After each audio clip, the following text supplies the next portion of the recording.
Home working will continue, but work-life balance is everything, and staff wellness is now everything. And the reduced commute liberates staff. It democratizes the workplace. It allows people to work from all over the place. You can now buy a house in Hull, theoretically, but have a job in London 2 days a week, and then suddenly it becomes a lot more tenable to do that. So for me, that's one of the most exciting potentials about this whole tipping point and disaggregation of the office, is that you can have a dispersed workforce. You just got to think strategically about how you bring them back together or provide other space for them along the way. For example, work-life balance, the surveys we see from JP Morgan is, it's not just the remote working that's impacting collaboration and face-to-face meetings, it's work-life balance. It's around the beginning, the end of the working day. So I don't know about you, but I know James and Matt have both been working really hard during lockdown. It's quite hard when you have a CFO who emails you at 7 in the morning, you find yourself emailing him back. When does the day begin and end? And we're a global business again, so I'll have calls with the US late at night and Asia Pac in the morning. So for me personally, but I hear this from a lot of people, delineation of the working day is one of our biggest challenges when we can't go into an office, right? James, would you agree with that? Yeah, and I think the big shift here is, what is the purpose of the office for? So, I mean, pre-COVID, we probably all just went to the office because that's what we did. I think the big shift, which John is referring to, is now what's the purpose of going in? Is it to collaborate with your colleagues? Is it to meet a client? Is it because you just need some social contact? There will need to be a reason to go back into the office as opposed to automatically just getting up in the morning and doing it.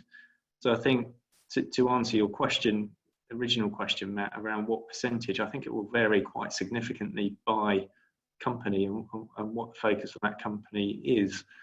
For our business, our projects rely on massive collaboration across different functional teams. So it will be really important for us to get back into the business because you can't really replicate that level of collaboration by teams that doesn't work as effectively. So I think we will get a larger proportion of our people back as quickly as we can to facilitate that.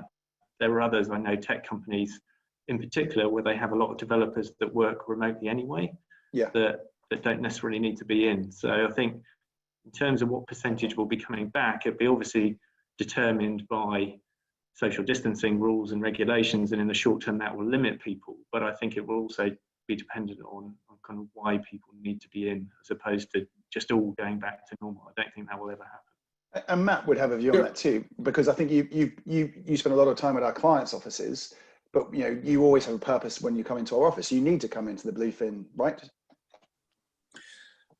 Yeah, of course.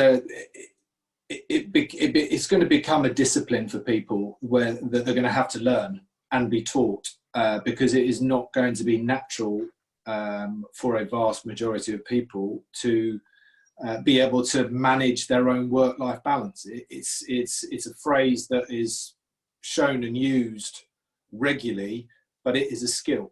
And working that's what has been one of my main frustrations from coming out of professional sport, where bank holidays didn't exist, Easter, Christmas doesn't exist. You're just ploughing on through the season. You're doing all the training. You're playing. Just that's what you do. And in a weird kind of way, we're getting towards that type of mentality of doing the work when it's relevant.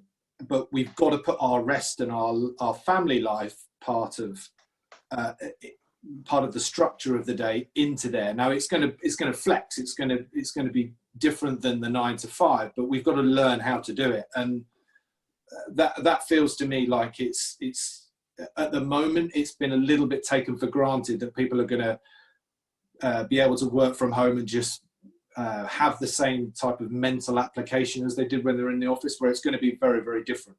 Exactly that. And I think in the short term, as leaders of your businesses, it's really important to put this at the top of the agenda. It's so easy for me if I'm working late to ping John an email, but that is exacerbating the problem. I think we have to put boundaries in. One of the big things we're focusing on at the moment is obviously holiday entitlement. A lot of people have cancelled holidays because they can't go away. But we're really encouraging our employees to still take holiday. I mean, admittedly, it's not going to be as exciting sitting in their front living room as it would be sitting on a beach somewhere overseas. But, I think that the mental strain put on by teams and these extended hours, you know, it's important that people take time out, and as leaders, you kind of really force yourself to put wellness at the top of your